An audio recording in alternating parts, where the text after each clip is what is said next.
Welcome, class, to Pokemon Card Game College 102, or Theme decks. Also known as literally the only time I'm ever going to recommend you bother with this poorly of a pre-built deck. Nothing like spoiling the class 30 seconds into the lecture. Yes, but there is a reason for my disdain, but I'll get into that in a minute.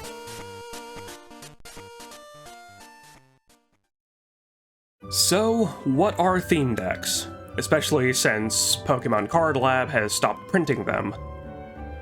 They're pre-built decks made of cards from the set that they are released alongside that are meant to be a starting point and a selling point.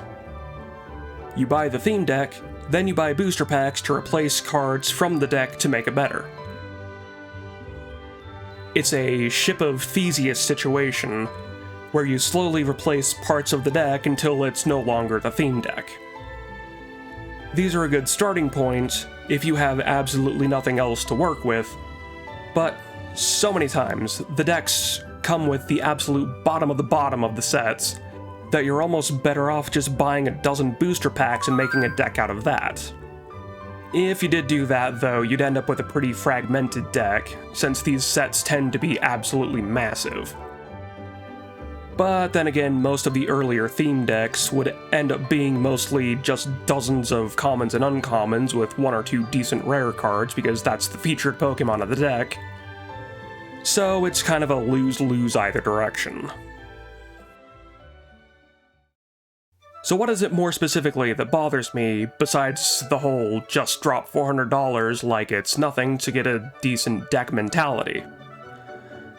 Theme decks, and even PCL itself, has long since given, let's call it, advice, that a good deck is built on a 20-20-20 ratio, 20 Pokemon, 20 trainers, and 20 energies. This advice usually also comes with the suggestion of including multiple types of Pokemon, just in case. So if you can tell already, it's bad advice, but the theme decks look at it and said, hold my beer. Let's look at a theme deck or two so that I can better illustrate what I mean. Let's look at the Sun and Moon base theme decks. I'm picking these ones because there was a point where about halfway through the Sun Moon sets, up until they quit making the theme decks and moved over to the battle decks, that they were actually decently made. And that's because they got one of the top players from the Worlds tournaments to make the decks instead, so they were actually playable on their own. But I didn't want to go much farther back because those are even worse than what I'm about to show you. And maybe as a treat, we'll even look at a Gen 1 set list. I've got a few behind me that we can look at, and they are terrible. So let's start with the Primarina deck. It's called Bright Tide. If you want to follow along, Bulbapedia has them listed out, or if not, I'll have an image here. So take a minute and look at this list. Do you see anything wrong with it? I'm not in it. Yes, but your theme deck wasn't all that great either. Because it only had one of me in it. And it was a Gen 3 deck. But I was a dual grass and dark type. Yes, that was your edgy emo phase, I know. So what are some of the issues you've picked out? Because I can see at least 6. The first issue being that there are 28 Pokemon in this deck. Now, there are one or two decks that I know of that do legitimately use almost 30 Pokemon, but those decks have attackers that deal more damage for each Pokemon in your discard pile, which this is not one of those decks. Second, which kind of ties back into the first point, only 12 trainer cards. Trainer cards are incredibly important to a deck. They help you get the cards you need into your hand, among other things. This kind of deck build is almost entirely relying on the one card draw for your turn to get what you need. Trust me when I say that one card per turn just isn't enough. Third issue, no stadiums and no tool cards. Of course, your deck isn't required to have any, but they can still be very useful depending on the effects. Plus, with no stadiums, that means whatever stadium your opponent plays sticks around for the rest of the game.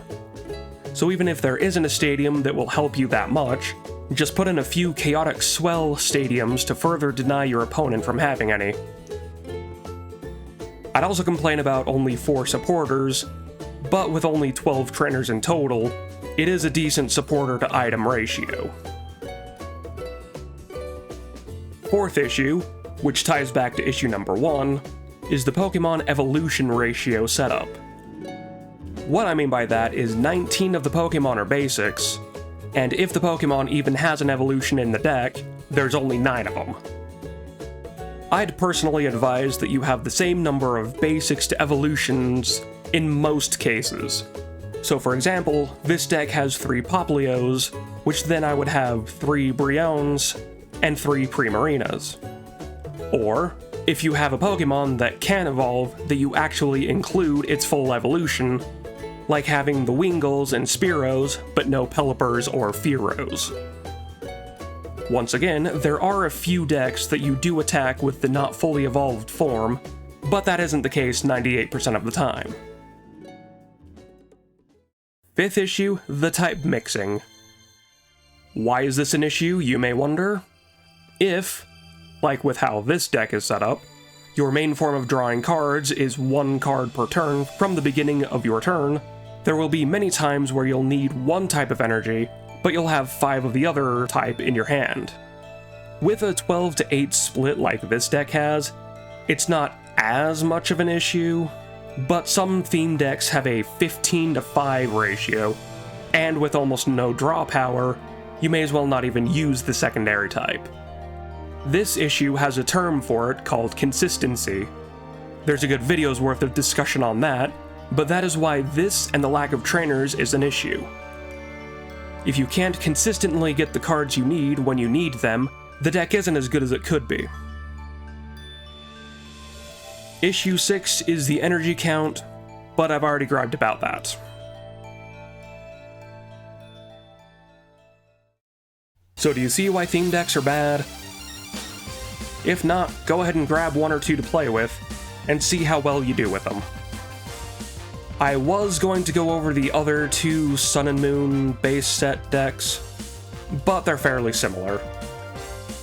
Roaring Heat, the Incineroar one, is pretty much identical issue-wise to the Primarina one, so I'll at least show a side-by-side comparison for those.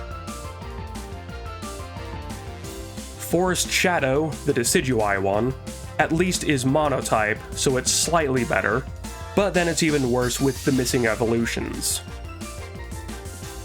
If you want to see some of the better theme decks, look into...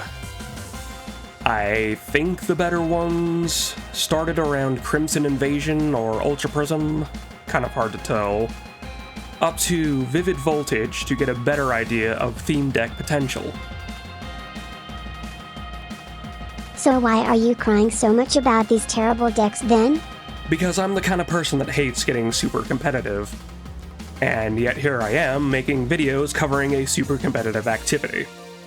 I personally enjoy deck building, somewhat suboptimal decks, or at least the non-tournament decks. So you're a contrarian. No, I just dislike super competitive environments, since it tends to encourage some pretty bad behavior from people that can only describe how much fun they're having by how badly they're curb stomping their opponents. That's just not for me.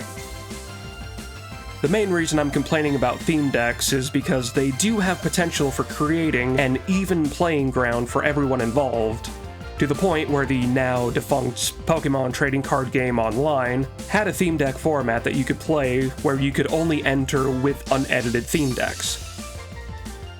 Pokemon Card Lab just decided it wasn't worth it anymore, or something.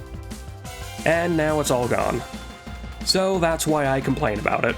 Plus, why shouldn't new players be able to have access to a decent deck without dropping hundreds of dollars on booster packs?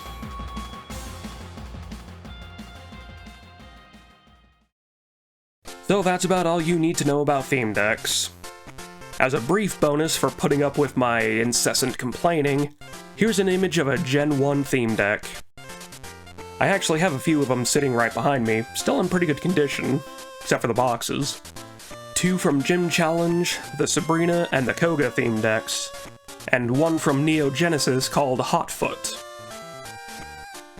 Like seriously, look at this! 28 energy cards, and between 3 and 7 trainer cards.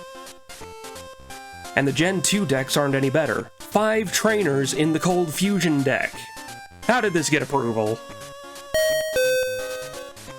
So next class is... Build your first deck. And I'll be putting my money where my mouth is after all this whining that I've done. See you next lecture.